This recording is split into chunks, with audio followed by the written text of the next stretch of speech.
কোরআন আমাদেরকে সেই মানুষদের গুণাবলী সম্পর্কে শিক্ষা দিয়েছে যারা গোটা পৃথিবীকে পরিবর্তন করে দিয়েছিলেন। কারণ আমরা গর্ব সহকারে বলতে পারি যে এই কোরআন 23 বছর ধরে নাজিল হয়েছে এবং এটা গোটা পৃথিবীকে পরিবর্তিত করে দিয়েছে। পৃথিবীকে পরিবর্তন করতে চাইলে পৃথিবীর অনুসরণ করলে চলবে না, আপনাকে নতুন কিছু করতে হবে, না হলে এটা সম্ভব না। অন্য সকলে যা করছে তা আপনাকে চ্যালেঞ্জ করতে হবে। কোনো পরোয়া করবেন না, আপনাকে এটা করতেই হবে। আপনাকে উঠে দাঁড়াতে হবে এবং এটা করতে হবে। আপনি কোনো প্রথার অনুসরণ করবেন না, বরং আপনাকে প্রথা ভঙ্গ করতে হবে। আপনি নিজের মূলনীতি অনুসরণ করে চলবেন। আপনি সাবিক হয়ে উঠবেন। আর সাবিকদের সাথে কি ঘটে?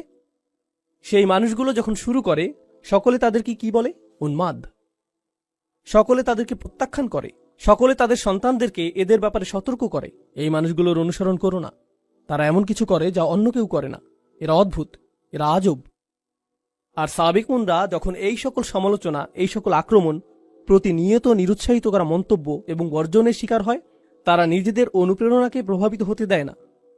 তারা নিজেদের অনুপ্রেরণাকে প্রভাবিত হতে দেয় না। তারা এতে প্রভাবিত হয় না, বরং তারা সামনে অগ্রসর হতে থাকে।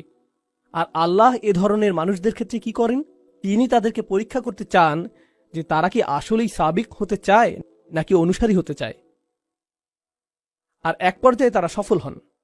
অবশেষে আল্লাহ তাদেরকে বিজয় প্রদান করেন। আর যখন আল্লাহ তাদেরকে বিজয় দান করেন, জানেন কি ঘটে? অন্য মানুষরা তখন তাদেরকে অনুসরণ করে। এটাই আল্লাহর নির্ধারিত নিয়ম।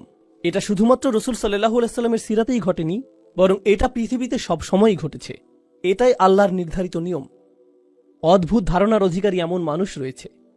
উদাহরণস্বরূপ কেউ বলতে পারে যে আমি মিনি কাপকেক উৎপাদন করব।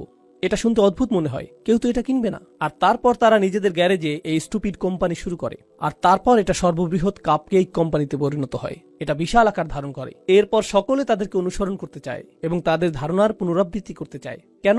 কারণ তারা নতুন কিছু শুরু করেছে। কেউ ঝুঁকি নিতে আগ্রহী না, কারণ কেউ নিশ্চিত না যে এটা কাজ করবে কিনা। সম্ভবত এটা ব্যর্থ হবে। যখন এটা সফল হয়, তখন আমরা তা অনুসরণ করতে প্রস্তুত। আজকের দিনে পৃথিবীর যে সকল জাতি সবচেয়ে শক্তিধর, যে সকল জাতি অর্থনৈতিক দিক থেকে সবচেয়ে শক্তিশালী, সাংস্কৃতিকভাবে শক্তিশালী, কৌশলগতভাবে শক্তিশালী, সামরিকভাবে শক্তিশালী, তাদের সকলের মধ্যে অভিন্ন একটা জিনিস আপনি পাবেন। তারা উদ্ভাবনকারী জাতি। তারা গবেষণা এবং উন্নয়নের জাতি। তারা প্রচুর নতুন জিনিস আবিষ্কার করে। তারা বিজ্ঞানের জগতে সর্বদাই সাবিক। তারা চিকিৎসা বিজ্ঞানে বিভিন্ন শাখা নিয়ে গবেষণায় সাবিক। আপনি কাফেরদেরকে